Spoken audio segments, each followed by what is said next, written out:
ආශ්‍රී වෙජේත් සමග සම්බන්ධ වෙච්ච ඔබ සාදරයෙන් පිළිගන්නවා. අද මම පිළිමේ වීඩියෝවෙන් කරන්න අදහස් කරන්නේ චොක්ලට් කේක් එකක්.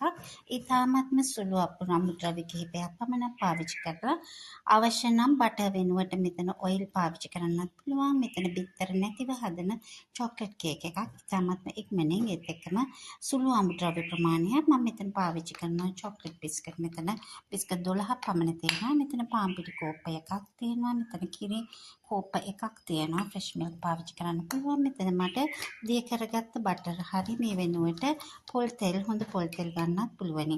ඒත් එක්කම මට පාවිච්චි කරන්න පුළුවන් මෙතනට බේකින් පවුඩර් සහ බේකින් සෝඩා දෙකෙන් තේ හැඳ ප්‍රමාණයක්. මුලින්ම මට අවශ්‍ය වෙනවා මේ චොකලට් බිස්කට් ටික කුඩු කරලා ඒක පවුඩර් එකක් ආකාරයෙන් හදාගන්න. පවුඩර් ආකාරයෙන් හදාගත්ත මේ වගේ බ්ලෙන්ඩර් ග්‍රයින්ඩර් එකට දාලා හදාගත්ත පවුඩර් චොක්ලට් බිස්කට් ප්‍රමාණය තමයි මේ දෙස් වෙන්නේ. මේක ඉතාමත්ම පහසුවෙන් හදන්න පුළුවන් මේ චොක්ලට් බිස්කට් වලට මම එකතු කරනවා මේ පිටි, ඒත් එක්කම කිරි සහ ඔයිල්. මේකට බේකින් පවුඩර් ඒ වගේම අප සෝඩා තේ හැඳි එක බැගින් එකතු කරනවා. ඒක එච්චරම අවශ්‍ය වෙන්නේ නැහැ මේ චොක්ලට් බිස්කට් වලත් පිපුම් කාර කඩම් වෙලා තියෙන නිසා.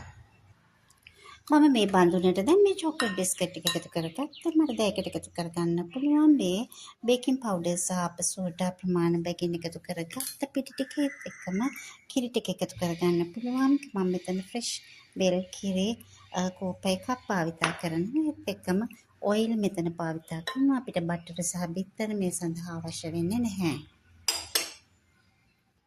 අපගේ බැටර් එක දිස්සන ආකාරය තමයි මේ වගේ උගණකම තත්යකට ආවහම තමයි මේකේ නියම ප්‍රමිතිය ඇති කරගෙන ගන්න පුළුවන් වෙන්නේ.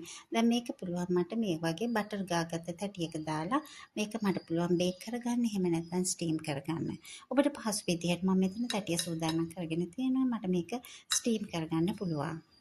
මේ ආකාරයට තමයි අපි මෙතන ස්ටීම් කරලා මම ලබාගත්ත චොක්ලට් කේක් එක දිස්වන ආකාරය. මේ කේක් එක සරස ගන්න මම දැන් පාවිච්චි කරනවා මේ වගේ ඩබල් බොයිල් ක්‍රමයට දිය කරගත්ත කුකින් චොක්ලට් ප්‍රමාණය මේ වගේ පාවිච්චි කරනවා. මම මේක අතට මත පිටාලෙක කරලා මේ කේක් එක සරස ගන්න මේක පාවිච්චි කරනවා. අවසානයේට කුඩාවට කපාගත්ත කජුත් උඩට මතුරලා තමයි මේකේ අවසානයේටම මේ වගේ ආකාරයකින් දිස්වෙන මේ විතාමත්ම සුළු කාලයකින් පිළියෙල කරගන්න පුළුවන් ඉතාමත්ම රසවත් කිසිදු විදිහකට බිත්තර බටර් අවශ්‍ය නැති මේ වගේ නිර්මාංශය චොක්ලට් කේක් එකක් අපි ඔබට ඉදිරිපත් කරේ. කාශ්මී වෙජ් සමග එකතු වෙච්ච ඔබ සැමට ඉතාමත්ම ස්තුතියි. අපි නැවත වීඩියෝකින් හමු වෙමු. ඔබට සුබ දවසක්.